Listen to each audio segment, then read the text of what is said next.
നമസ്കാരം. ആന കൊടുത്താലും ആശ കൊടുക്കരുതെന്ന് പറയും, പഴയൊരു ചൊല്ലാണ്. ഞാൻ അടുത്തിടയ്ക്ക് പരിചയപ്പെട്ടൊരു സ്ത്രീ, അവരുടെ വളരെ ചെറുപ്പത്തിൽ ഒരു ഡോക്ടർ കൊടുത്ത ഒരു ഇഞ്ചക്ഷൻ കാരണം ശരീരം തളർന്നു പോവുകയും തൻ്റെ മുന്നിലുള്ള ജീവിതം ഒരു വീൽ ചെയറിൻ്റെ സഹായത്തോടെ ജീവിക്കുകയും ചെയ്യുന്നൊരു സ്ത്രീയാണ്. തൻ്റെ ബലഹീനതയിൽ പോലും തൻ്റെ ആ ബുദ്ധിമുട്ടിൽ പോലും പഠിക്കുകയും ഒരു ജോലി കരസ്ഥമാക്കുകയും ഉപജീവനമാർഗം ആ ജോലിയുടെ സഹായത്തോടെ മുന്നോട്ട് കൊണ്ടുപോവുകയും ചെയ്യുന്നൊരു സ്ത്രീയാണ്. ഈ സ്ത്രീയുടെ ജീവിതത്തിൽ സംഭവിച്ച വളരെ വലിയൊരു ചതിയാണ് ഞാൻ നിങ്ങളോട് സംസാരിക്കുന്നത്. ഇവർ പറയുന്നത് വളരെ യാദൃശ്ചികമായി ഈ സ്ത്രീയെ പരിചയപ്പെട്ട ഒരു വ്യക്തി, ആ സ്ത്രീയുടെ കൂട്ടുകാരിക്ക് ഉണ്ടായ ഒരു ബുദ്ധിമുട്ടിന് ആ സ്ത്രീയെ വേറെ ആളുടെ നമ്പറിൽ നിന്ന്, ആ കൂട്ടുകാരുടെ ഒരു ഫ്രണ്ടിൻ്റെ നമ്പറിൽ നിന്ന് കോണ്ടാക്റ്റ് ചെയ്യുകയും ഒരു കാര്യം ഈ സ്ത്രീയോട് വിളിച്ച് പറയുകയും ചെയ്തു. അതിനുശേഷം ഈ കൂട്ടുകാരന് ഈ സ്ത്രീയെ സ്ഥിരമായി വിളിക്കുകയും ഇവരോട് സംസാരിക്കുകയും ചെയ്തു.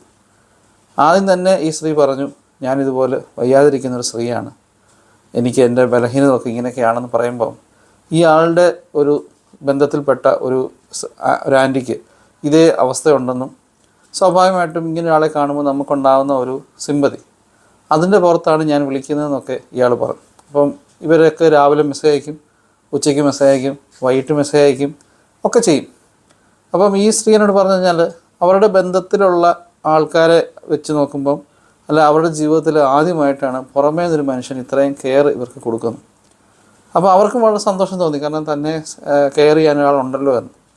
ഏതാണ്ട് ഒരു വർഷത്തോളം മുന്നോട്ട് പോയി കഴിഞ്ഞപ്പോൾ അയാൾ ഈ സ്ത്രീയോട് ഇയാൾക്ക് വിവാഹം കഴിക്കാൻ താല്പര്യമുണ്ട് എന്ന് പറഞ്ഞു.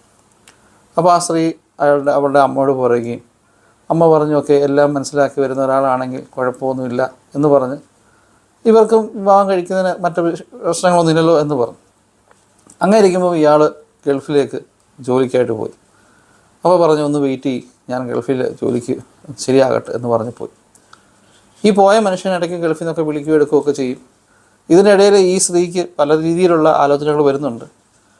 ഈ സ്ത്രീയെ പോലെ തന്നെ ശാരീരികമായി ബുദ്ധിമുട്ടുള്ള പല ആലോചനകൾ വരുന്നുണ്ട്, അല്ലാതെ ചില ആലോചനകളൊക്കെ വരുന്നുണ്ട്. അപ്പോൾ ഈ ഇഷ്ടമുള്ള ആളെന്ന് പറയുന്ന വ്യക്തിക്ക് യാതൊരുമായ ശാരീരിക പ്രശ്നമുള്ള വ്യക്തിയല്ല. അപ്പം ഈ മനുഷ്യനുള്ള സ്നേഹം കാരണം ഈ സ്ത്രീ പറയുന്നുണ്ട്, വേണ്ട വേണ്ട, ആലോചനകൾ വേണ്ട വേണ്ട. കുറച്ച് കഴിയുമ്പോൾ വീട്ടുകാരൊക്കെ ബഹളം തുടങ്ങി.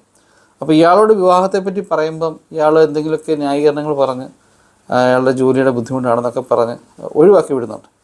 എന്നാൽ ഈ മുന്നോട്ടുള്ള പോയ സമയത്തിനിടയിൽ ഈ സ്ത്രീയുടെ നിന്ന് പല ആവശ്യങ്ങൾ പറഞ്ഞ് ഇയാൾ കുറേ കാശ് മേടിക്കുന്നുണ്ട്.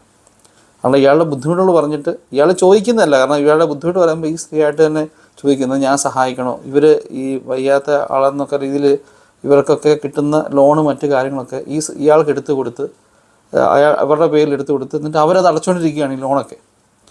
കാരണം തൻ്റെ ജീവിത പങ്കാളിയാണ്, അയാൾക്കൊരു ബുദ്ധിമുട്ട് വരുമ്പോൾ സഹായിക്കേണ്ടത് ഭാര്യയുടെ കടമയാണെന്നുള്ള രീതിയിൽ അവർ ചെയ്യുന്നു. വിവാഹം കഴിച്ചിട്ടില്ല എങ്കിലും അവൾ പോകുന്നു. അങ്ങനെ ഇവർ തമ്മിലുള്ള റിലേഷൻ ഏകദേശം 12 വർഷം മുന്നോട്ട് പോയി. ഇയാൾ വിവാഹം കഴിച്ചില്ല. അങ്ങനെ ഈ 12ാമത്തെ ഒരു വർഷത്തിനിടയിൽ ഈ സ്ത്രീക്ക് വളരെ യാദൃശ്ചികമായിട്ട് വേറെ ഒരു ലേഡി, കാരണം ഗൾഫിലുള്ള ഒരു സ്ത്രീ, ഈ സ്ത്രീയെയും ആ മനുഷ്യനെ അറിയുന്ന ഒരു സ്ത്രീ ഒരു സാധനം കൊണ്ടുപോകാൻ വേണ്ടിയിട്ട് വന്നു. അപ്പം ഈ ഗൾഫിലുള്ള ഇവരൊരു കോമൺ ഒരു ഫ്രണ്ട് ഗൾഫിലേക്ക് പോവുകയാണ്. അപ്പം ഇയാൾക്ക് കൊടുക്കാനായിട്ട് ഈ വയ്യാതിരിക്കുന്ന ഈ സ്ത്രീ ഇച്ചിരി സാധനം കൊടുത്തു. അപ്പോൾ ആ സമയത്ത് ആ സ്ത്രീ പറഞ്ഞു, അയാളുടെ ഭാര്യയും കൊണ്ടുവന്ന് സാധനം തന്നിട്ടുണ്ടെന്ന്. അപ്പോൾ ഇവർക്ക് വലിയ ഷോക്കായിപ്പോയി. അവർ പറഞ്ഞു, ഭാര്യയോ?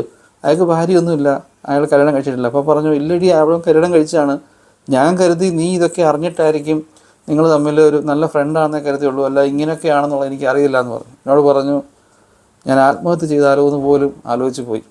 പക്ഷേ ഈ ചേച്ചി പറഞ്ഞ് അവർ വിശ്വസിച്ചില്ല. ആദ്യം അവർ അയാളെ വിളിച്ച് ചോദിച്ചപ്പം എന്ത്, 10 വർഷം മുമ്പ് അയാളുടെ കല്യാണം കഴിഞ്ഞാണ്.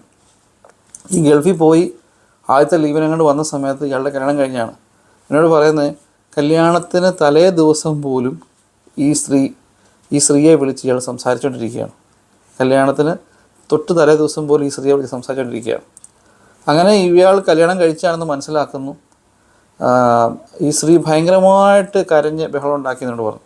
എന്നോട് ഞാൻ ശപിച്ചെന്ന് പറഞ്ഞു, ശപിച്ച ഇയാളെ ഞാൻ ശപിച്ചെന്ന് പറഞ്ഞു. അപ്പം ഇയാളുടെ ലൈഫ് അത്ര സ്മൂത്തല്ല, ഇയാളുടെ കുഞ്ഞുണ്ടാകുന്നതിന് എന്തൊക്കെയോ ബുദ്ധിമുട്ടൊക്കെ ഉണ്ട്. അപ്പം ഇയാൾ പറയുന്നത് ഇയാൾ ചെയ്ത തെറ്റുകൊണ്ടാണ്, അല്ലെങ്കിൽ അയാൾക്ക് കൊച്ചൊന്നും ഉണ്ടാകത്താന്നുള്ളൊരു ചിന്തയിലാണ് പറയുന്നത്.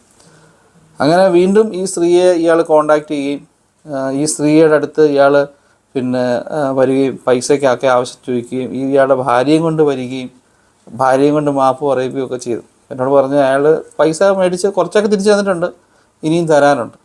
ഞാനിപ്പോൾ ഇത് നിങ്ങളോട് പറയാനുള്ള കാര്യം വെച്ചാൽ, ഒരു വയ്യാതിരിക്കുന്ന ഒരു സ്ത്രീയുടെ അന്ന് പോലും ചിന്തിക്കാതെ വെറും സ്വാർത്ഥ ലാഭത്തിനായിട്ട്, ഇന്ന് ചില ആളുകൾ അങ്ങനെ, ചില ആണുങ്ങൾ അങ്ങനെ, അവർക്കൊരു ടൈം പാസ്സാണ്. ഇപ്പുറത്ത് ഇരിക്കുന്നത് പെൺശബ്ദമായാൽ മതി.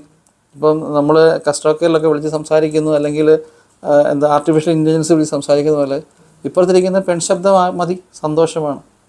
ചതിക്കുകയാണ്. ഇത്തരം ആൾക്കാരുണ്ട്. ഇത്തരം ആൾക്കാരെ തിരിച്ചറിയണം.